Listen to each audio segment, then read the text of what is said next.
അയ്യോ, ഇതെന്ത് പറ്റിയടാ? അഴിമതി വീരനും കുടില ബുദ്ധിശാലിയുമായ ഒരു മൂരാച്ചി മന്ത്രിക്കെതിരെ ശബ്ദമുയർത്തിയതിനും അങ്ങേരുടെ കോലം കത്തിച്ചതിനും പോലീസ് തന്ന സമ്മാനാണിത്. ഏത് മന്ത്രി? നമ്മുടെ വിദ്യാഭ്യാസ മന്ത്രി ഇല്ലേ അമ്മ? അത് നിന്റെ അച്ഛനല്ലേ? ഞാനത് നിഷേധിക്കുന്നില്ല. കാശ് കൊടുത്ത് ഇടിപ്പിച്ച പോലെ ഇപ്പൊ എന്ന ഐഡിയ? അയ്യോ ഏട്ടാ, ഇത് എന്ത് പറ്റി? ഒന്നുമില്ല മോളെ, ഒന്നും. അയ്യോ, നന്നായിട്ട് കിട്ടിയ ലക്ഷണം ഉണ്ടല്ലോ. വിഷമിക്കണ്ട, ലാത്തിയുടെ ചൂടറിഞ്ഞ തുണക്കുട്ടന്മാർ രാഷ്ട്രീയത്തിലേറെ ശോഭിക്കും. എതിരാളികളെ ലാത്തി കൊണ്ട് അടിച്ചൊതുക്കിയും ചിലർ രാഷ്ട്രീയത്തിൽ വല്ലാതെ ശോഭിക്കുന്നുണ്ട്. പക്ഷെ അതൊന്നും അത്ര ശാശ്വതമല്ല. Every dog has a day. ഞാൻ മകനെയാണ് ഉദ്ദേശിച്ചത്. നീ ഇരിക്കെ, ഞാൻ വിളമ്പാ. ഓ, എനിക്ക് വേണ്ടമ്മാ. ഇത് VIP കളുടെ ടേബിൾ അല്ലേ? ഇവിടെ ഇരുന്ന് കഴിച്ചാൽ അങ്ങോട്ട് ഇറങ്ങില്ല. എനിക്കുള്ള വിഹിതം ഞാൻ അടുക്കള പോയി കഴിച്ചോളാം. ജീവിതകാലം മുഴുവൻ നിനക്ക് അടുക്കളയിൽ കിടന്ന് ഇറങ്ങാനാ യോഗം. ഓ, എനിക്കത് മതി. എന്തായാലും ഞാൻ നിങ്ങളുടെ ഗ്രൂപ്പ് ഓഫീസിന്റെ തിന്നാലല്ലോ വന്ന് നിറങ്ങണത്. എന്നെയും എന്റെ ഗ്രൂപ്പിനെയും പരസ്യമായിട്ട് അവമാനിക്കുന്നവനെന്തിനാ ഞാൻ കഷ്ടപ്പെട്ടുണ്ടാക്കണ എന്റെ വീതം കഴിക്കാൻ ഇങ്ങോട്ട് കെട്ടിയെടുക്കണത്? മക്കള് കഴിക്കുന്നതിന്റെ കണക്ക് പറയാ. ഞാൻ പറയൂടി, രാവിലെ ഇറങ്ങുമല്ലോ കഞ്ഞിമുക്കിയ ഡ്രസ് ഇട്ടുണ്ട്, അതിലും വേണം എന്റെ ചക്രം. അതെ, എല്ലാം സർക്കാരിനെ വെട്ടിച്ചുണ്ടാക്കുന്നല്ലേ. സർക്കാരിന്റെ കാശ് എന്ന് പറയുന്നത് ജനങ്ങളുടെ കാശാ. അതിലെനിക്കും അവകാശമുണ്ട്. നീ അടുക്കളയിലേക്ക് പോയി ഭക്ഷണം കഴിക്കും. ഉപദേശിക്കുകയാണ് കരുതരുത്. ജീവിതത്തിന് ഒരു ലക്ഷ്യമൊക്കെ ഉണ്ടാവും. എന്നിട്ട് ആ ലക്ഷ്യത്തിന് വേണ്ടി പരിശ്രമിക്കണം. നല്ല ഉപദേശം. ഇരിക്കുന്ന ആളോട് ചെന്ന് പറയും. പോത്തിനോടാണോ വേദം ഓതുന്നത്? ഞാൻ ഇതുദ്ദേശിച്ചത് മകനെയാ. അച്ഛനെ ഉദ്ദേശിച്ചാലും വലിയ കുഴപ്പമൊന്നുമില്ല. നിങ്ങളൊന്നും മിണ്ടാതിരിക്കെ. അച്ഛൻ അവന് വഴക്ക് പറയുന്നതിൽ എന്താ തെറ്റ്? അവന് ഞങ്ങളുടെ കൂടെ നിന്നൂടെ? എവിടെ നിൽക്കാനാ? എനിക്കെതിരെ ആഞ്ഞടിക്കാൻ ആ മുഖ്യനവനെ കരുവാക്കിയിരിക്കുക. ഞാൻ നിഷേധിക്കുന്നു. ഇവൻ എന്റെ മോൻ തന്നെയാണോ അതോ ആ മുഖ്യറ്റം? ആ ചോദ്യം ലക്ഷ്മി തീറ്റ കഴിഞ്ഞ് ഇറങ്ങി പോരുന്ന.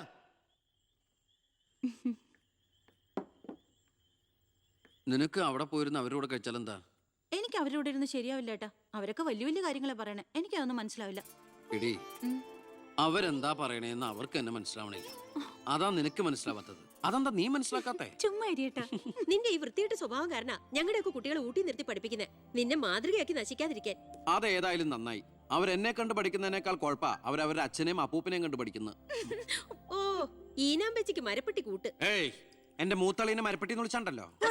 ഓ, തുടങ്ങിയ പിന്നെ തമ്മി കണ്ട കീരിയും പാമ്പോ. നിനക്കിത് എന്തിന്റെ കേടാടാ? എപ്പോ നോക്കിയാലും കൂടപ്പറപ്പളുമായിട്ട്. അത് പോട്ടെ, അച്ഛനെതിരെ നീ. അമ്മേ, ഞാൻ അച്ഛനെതിരല്ല. അച്ഛന്റെ നയങ്ങളോടാണ് എതിർപ്പ്. അച്ഛന്റെ രാഷ്ട്രീയ നേട്ടങ്ങൾക്ക് വേണ്ടി അച്ഛൻ കാട്ടിക്കൂട്ടുന്ന നെറുകേടുകൾക്കെതിരെ ഞാൻ അറിയാതെ ചോദിച്ചു പോവുകയാണ്. ചോദിച്ചു പോണ്ട, അവിടെ ഇരുന്ന് കഴിക്കേ. പറഞ്ഞ പോലെ കഴിച്ചിട്ട് പോവാം. എടാ, നിന്റെ അച്ഛൻ എത്ര നെറുകേട് കാണിച്ചാലും അങ്ങേര് കഷ്ടപ്പെട്ടുണ്ടാക്കണതല്ലേ നീ ഇപ്പൊ കഴിക്കണത്? അത് മാത്രം പറയരുത് അമ്മേ. അമ്മേ, ഞാൻ കഴിക്കണത് അമ്മയ്ക്കുള്ള കഞ്ഞിയുടെ ഒരു വിഹിതമാണ്. എനിക്കൊരു നല്ല കാലം വരുമ്പോ ഞാൻ ഈ കഞ്ഞി മുഴുവൻ അമ്മയ്ക്ക് ചോറായിട്ട് തിരിച്ചു തരും. അതുവരെ എന്റെ വയറിനൊരു ലോൺ. എനിക്കും എന്റെ ജീവൻ നിലനിർത്തണ്ടേ അമ്മേ?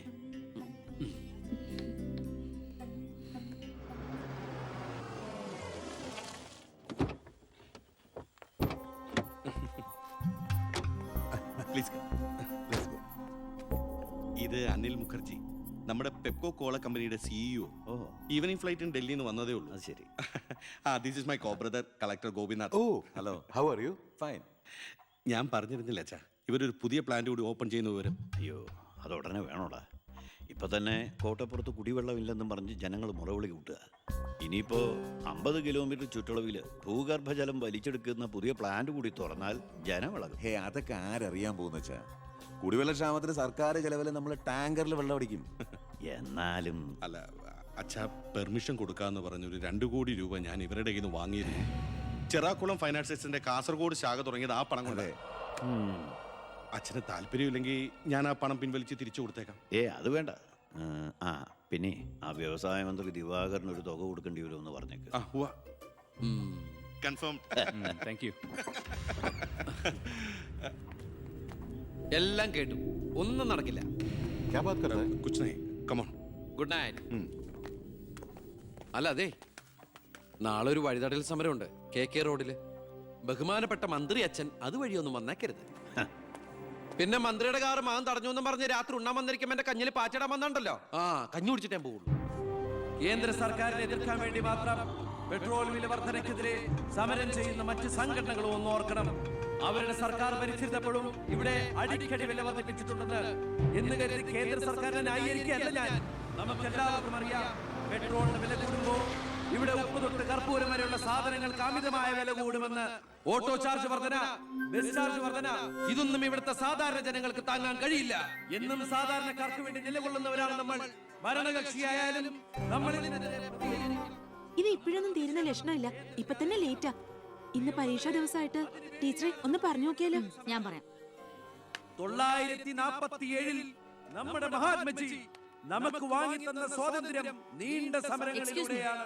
ദയവായി നിങ്ങൾ വാഹനങ്ങൾ കടത്തിവിടണം. ഇതൊരു പബ്ലിക് റോഡല്ലേ? ഇതൊരു പബ്ലിക് മാറ്ററാ. പബ്ലിക്കും കൂടി സഹകരിക്കേണ്ട വിഷയം. പബ്ലിക്കിനെ ബുദ്ധിമുട്ടിച്ചിട്ടാവരുത് വഴിയോര പ്രസംഗം. ഇങ്ങനെ റോഡിൽ വെച്ചിട്ടാണോ പബ്ലിക് മീറ്റിംഗ് നടത്തുക?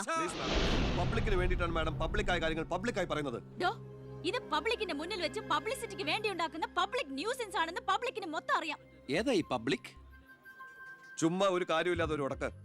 ഒരു കാര്യമില്ലാണ്ട് ഉടക്കാൻ പെങ്ങളെന്താ പ്രതിപക്ഷ നേതാവിന്റെ മോളാണോ? എന്താ പെങ്ങളുടെ പ്രശ്നം? നിങ്ങൾക്ക് ഇതുപോലെ ഓഡിറ്റോറിയത്തിൽ വെച്ച് നടത്തിയാൽ എന്താ? എഴുതി വെച്ചിരിക്കണ കണ്ടില്ലേ? വഴിതടയൽ സമരം ഒന്ന്. വഴിതടയൽ സമരം എങ്ങനെ ഓഡിറ്റോറിയത്തിൽ വെച്ച് നടത്തണത്? എന്റെ കുട്ടികൾക്ക് ഇത് പരീക്ഷയാണ്. എന്നിട്ട് കുട്ടികളെ ബസ്സിൽ ഓ എന്റെ ഈശ്വര, ഒരു വണ്ടി നിറയെ കുട്ടികളോ? അല്ല അപ്പൊ കുട്ടികളുടെ അച്ഛൻ എന്താ പണി? ഇതൊക്കെ തന്നെയായിരിക്കും. അല്ലാതെന്താ? ചുമ്മാരിടാ. നാം ഒന്ന് നമുക്കൊന്നെന്ന് ഗവൺമെന്റ് പരസ്യം ചെയ്യുന്ന ഈ കേരള സംസ്ഥാനത്ത് ഒരു വണ്ടി നിറയെ കുട്ടികളുമായി വന്നിരിക്കുന്ന ഒരമ്മ നമുക്കിത് വാർത്തയാക്കണം. അതെന്റെ സ്കൂളിലെ കുട്ടികളാ. അയ്യോ, അത് ഞാൻ അറിഞ്ഞില്ലട്ടാ. കൊച്ചുകുട്ടികളുടെ ഭാവി തകർത്തിട്ടാവരുത് നാട് നന്നാക്കല്. പെങ്ങൾ ഇപ്പൊ പറഞ്ഞതിന് ന്യായം. ഇന്നത്തെ കുട്ടികളാണ് നാളത്തെ പൗരന്മാർ. അവരാണ് ഇന്ത്യയെ നയിക്കേണ്ടവർ. ആ പൗരന്മാർക്ക് വേണ്ടി ആ വണ്ടി ഒന്നാണ്ട് കടത്തി വിടറാ. ഞങ്ങൾ പെങ്ങൾ അങ്ങോട്ട് പൊക്കോളൂ. അപ്പോൾ ഞാൻ പറഞ്ഞു നിർത്തിയ ഇതുപോലുള്ള സമരങ്ങൾക്ക് ജനപിന്തുണയുണ്ടാകണം. ഒറ്റക്കെട്ടായിട്ട് നിന്ന് പോരാടണം. പ്രിയപ്പെട്ട നാട്ടുകാരെ, ഞാൻ പറയുകയാണ്, ഞാൻ ചോദിച്ചു പോവുകയാണ്. പ്രിയപ്പെട്ട നാട്ടുകാരെ, ഞാൻ പറയുകയാണ്, ശ്രീമതി ഇന്ദിരാഗാന്ധി ഇവിടത്തെ പ്രധാനമന്ത്രിയായിരുന്നപ്പോൾ ഇവിടെ എന്തിന്റെ കുറവുണ്ടായിരുന്നു? ഞാൻ ചോദിക്കുകയാണ്. എന്താടി? അയ്യോ, ഇത് പിടിച്ച്. അതെ, നിങ്ങളെല്ലാരും ഇവിടെ ഇരി, ഞാനിപ്പോ വരാം. പിന്നിക്കായിരിക്കോ?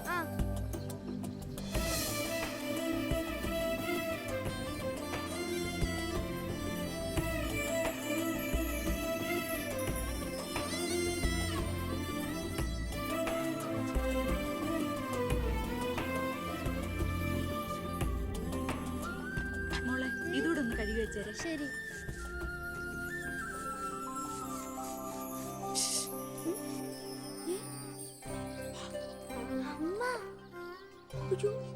ഇനി മോള് പോയി പഠിച്ചോളൂ. അമ്മ കഴിക്കോളാം. ശരി. എന്താ? ഇതേ ആരും കാണാതെ വേണം വായിക്കാൻ. ആളാകെ 1.5 ചാണേ ഉള്ളൂ. ഇപ്പോഴേ പറഞ്ഞ കാന്താരിയ. അതുകൊണ്ടല്ലേ അവൻ കൊടുത്ത കത്ത് പഠിച്ച്. ദേവകമേ, കുട്ടികളായതുകൊണ്ട് ഞാൻ ക്ഷമിച്ചു. ഇനി വളരുമ്പോഴും അവർ ബന്ധം തുറന്നാ കുഴപ്പാ. നമ്മളായിട്ട് അതിന് സാഹചര്യം ഉണ്ടാക്കണ്ട. അതുകൊണ്ട് ദേവകമ കൊടുത്ത് പൊക്കോളൂ. ലക്ഷ്മി ഒന്നും പറയണ്ട.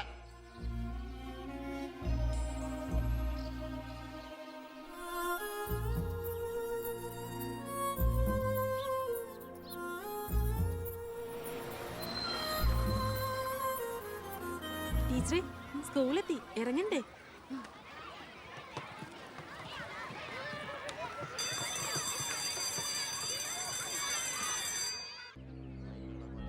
ഓ എത്തിയോ പട രാവിലെ തന്നെ. ജോസ്ബേ, ജോസ്ബേ, ഓ എന്താടോ ഇത്? സ്വപ്പ പഴകഞ്ഞ. അതല്ലടോ, പുറത്ത് എന്തോ ആൾക്കാരാന്ന്. ഇവറ്റകളെയൊക്കെ തിരുവനന്തപുരത്തേക്ക് കെട്ടിയെടുത്താൽ മതി എന്ന് പറഞ്ഞോണ്ടോ എനിക്ക്. വീട്ടിലും ഒരു സൗകര്യം തരില്ല എന്ന് വെച്ചാൽ നാശൂലങ്ങള്. എലക്ഷന് മാത്രമേ നമുക്ക് വരെ ആവശ്യമുള്ളൂ എന്ന് ആ പട്ടിണി പാവങ്ങൾക്ക് അറിയില്ലല്ലോ. ഇതിൽ ഭൂരിപക്ഷം പേരും മോനെ കാണാമെന്ന. മോന് നാട്ടിൽ നല്ല ടേസ്റ്റ് അല്ലേ പേരാ.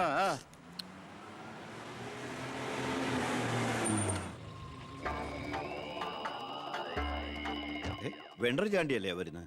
കാശ് എത്ര ഉണ്ടെങ്കിൽ എന്താ വെണ്ടർന്നല്ലേ പേര്. ആ, ഞാനൊന്ന് കുളിക്കട്ടെ. കാക്ക വിളിച്ചാ കൊക്കാവും. ഞാൻ ചാണ്ടിയെ ഉദ്ദേശിച്ച. അയാളോട് മാത്രം അകത്തേക്ക് വരാൻ പറ. ബാത്റൂമിലോട്ടോ.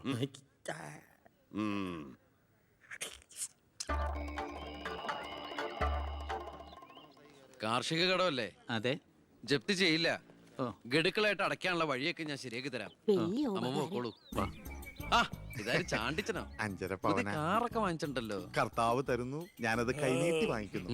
ദുബായിക്കാരൻ ചെക്കനെ മരുമോനായിട്ട് കിട്ടിയതോടെ ചാണ്ടിയുടെ ശുക്രദശ തെളിഞ്ഞു. NRI മണിയല്ലേ ഒഴുകുന്നത്. കർത്താവ് അകത്തേക്ക് എല്ലാം പറഞ്ഞു. ഞാൻ പുറത്തുനിന്ന് വന്നോണ്ട് കാശുള്ളവനെ രാജാവിനെ മുഖം കാണിക്കാൻ പറ്റൂ.